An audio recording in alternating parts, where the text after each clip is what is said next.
Well, isn't this nice? You didn't tell me we were double dating. Sorry, guys. This burning hunk of love is all mine. Brilliant! Steve Haynes, amigo, but you probably knew that already. Sorry, your name tag must have fallen off. Oh, duh! I love it!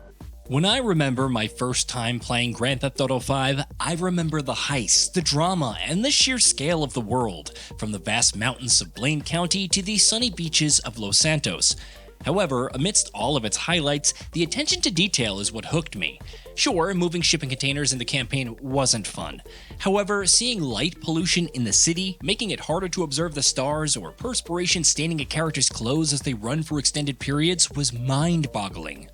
Despite the technical limitations of console hardware at the time, Rockstar wrung out every last bit and delivered an experience still praised and selling millions.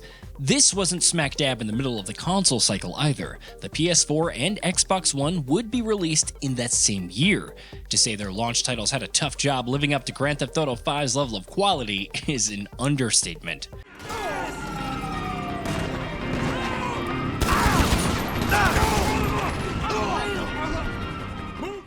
Of course, there were jokes that the sequel would get too realistic, with detailed tire-changing minigames or other day-to-day activities that players seek escapism. Part of the humor is that some didn't think Rockstar could go that far, but also that if there was any developer dedicated enough to do so, then it could. Though it's still a ways off, launching in fall of 2025, the journey to Grand Theft Auto 6 has been long. It follows years of rumors about multiple protagonists and cities, of the franchise returning to Vice City but in modern times, of development being rebooted in 2020, and chaos overall. Though Rockstar hasn't explicitly outlined everything we can expect, much less what's going on beyond the lead pairing, its reveal trailer is rife with details. Some of these potentially line up with a report by Rockstar Magazine in October of 2023. The latter noted real-time physical simulated water, which allowed for things like surfing, higher polygon counts for vehicles with more precise deformations, physics-based rendering, and more realistic textures and sunrises. Though the publication couldn't 100% confirm if these features would make it in at the time, the trailer's quality dispels some doubts. Some of the things we didn't see, like the reported real-time weather system, which causes waves on the beach or wind affecting vegetation and even impacts driving, also seems possible. It may seem unreasonable to take a trailer's visual quality at face value, but it's a part of Rockstar's pedigree. What you see is what you get.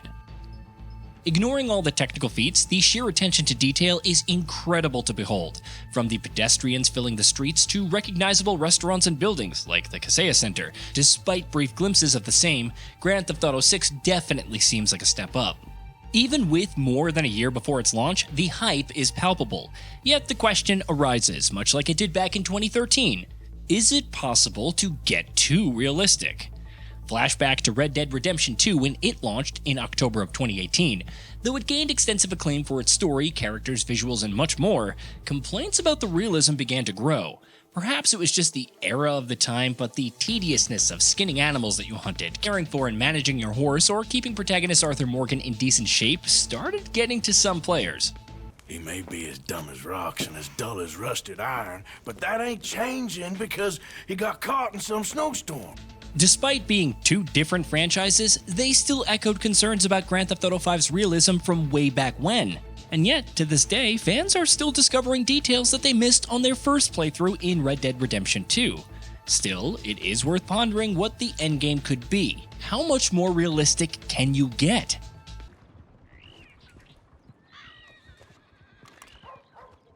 Did somebody lose an idiot? Brave man. Oh, be quiet, you moron. The initial scope of the project reportedly sought to go even further. According to a Bloomberg report from 2022, it was meant to feature large portions of North and South America, but scaled down, with avoiding crunch being one of the core reasons. Rumors also discussed plans for 3 cities and 4 protagonists per Stephen Totilo in the same year, subsequently reduced to 1, Miami, and 2 protagonists.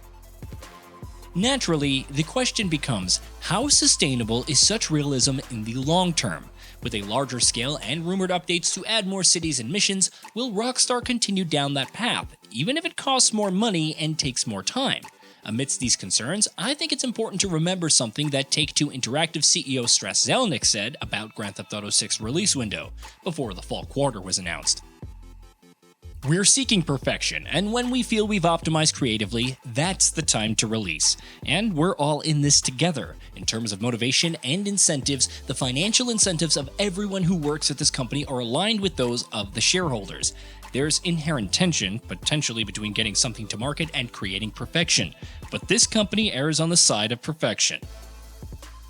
Even after confirming and feeling highly confident in the release window, Zelnick later admitted that delays and slippage can still happen. While Rockstar continues to navigate development, especially in the wake of co-founder, head writer, and VP Creative Dan Houser leaving in 2020 and the pandemic, there's the overarching sense that such dedication to realism defines its game development philosophy. This is the kind of experience the team wants to make. It wants to create a venerable life simulator where players can get lost in the world, experiencing it as if they're really there alongside the iconic characters. It wants to create an endearing narrative that plays on popular culture, satirizing but still celebrating it while providing enough details to keep fans digging into it for years. This isn't an approach that every player, longtime fan, or otherwise is going to love, but it doesn't have to be. Not everyone picks up a Wild West game to spend hours walking through the snow and conversing. Then again, not everyone enjoys games from Bethesda or From Software and so on. However, their unique approaches lend to their charms and fans, both old and new. Wouldn't have it any other way. A Bethesda title without options to break the game, either in one-shotting final bosses or reaching the ending in the fastest time possible, wouldn't feel the same. A From Software game without its challenge and various idiosyncrasies to world design, characterization, and plot is also an odd proposal. The same goes for Rockstar titles and their unwavering attention to detail and realism.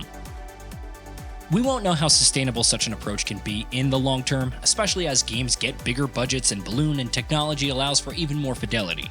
Nevertheless, with reports of post-launch updates adding more content, Rockstar is seemingly taking steps to address that while keeping crunch to a minimum. So, it's a start.